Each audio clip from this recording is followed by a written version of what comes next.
This is a quick tutorial in Illustrator on how to use the Shape Builder tool to make custom shapes. So when you're in Illustrator, I'm going to go to File and New, set up a new canvas, A4, just hit Create. I've got mine set up with the white canvas around the outside. So the shape I'm going to make for this one is like a power button, an on button. There's a couple of ways you can make it. I'm going to want the shape to begin with, so that's over on the tools list there. I'm going to get the Ellipse Tool, and I'm going to make it black with a white fill. And I'm going to thicken it up. So at the top you've got the stroke width at the top, so I might make it so it's as thick as the on button. Once I've got that, that's just a path, so I'm going to go to Object and Expand and press OK, and now I've got it as like a donut rather than just a path. So get my rectangle tool, and the bit I want to cut away is I want a hole in the top of it about that wide. Obviously if you cover it up like that, that's fine, but then I haven't got it as a custom shape. So if I select it all and go and get the Shape Builder tool, which is over here, it's Shift and M, it's the two circles with a little arrow through, and I hold Alt down, I'm going to get a little minus appear. So what I want to do with this is I want to be able to just draw a line down and take those bits away. I could stick them all together so they'd all be one object, and now I've got that as one object, but I want to hold Alt down and it will take those points away, so I've got a hole in it. So that's exactly what I was after. Now I can then get the central point to look like it's my on button, so I might go black and white fill.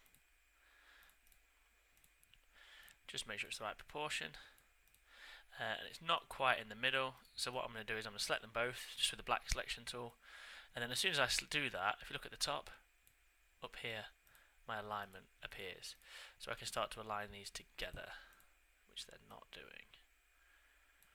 Okay. So now I've got a custom shape. Now something else I can do whilst I'm in here is if I start to make a box object, get the white selection tool,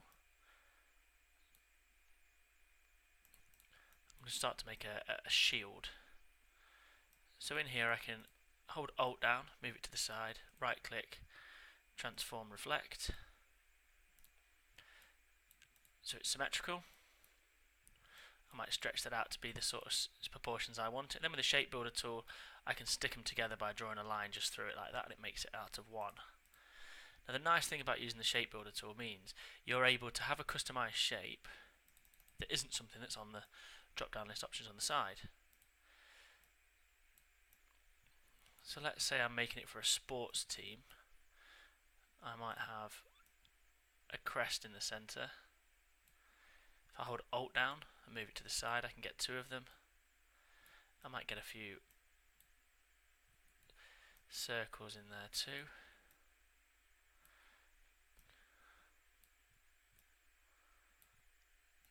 Select them all, so I'm being really quite random, quite ruthless with it, and then get the Shape Builder tool and I'm going to take those sections away.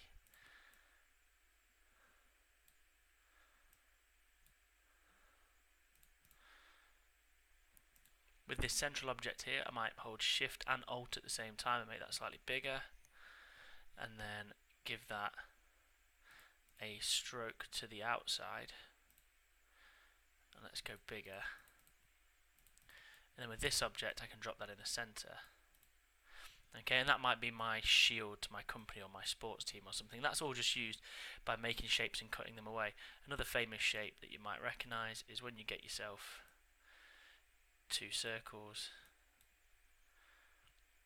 and you get your Shape Builder tool. You don't stick them together, you take a section away, you're left with the little leaf on the top of the Apple logo. So see what you can create by cutting into shapes. We've done it in the past on previous tutorials where you can make custom shapes with your pencil tool, and then you'll be able to cut things away. So Shape Builder allows you to take one shape away from the other or stick two shapes together, like so. It's worth playing around with. Enjoy it.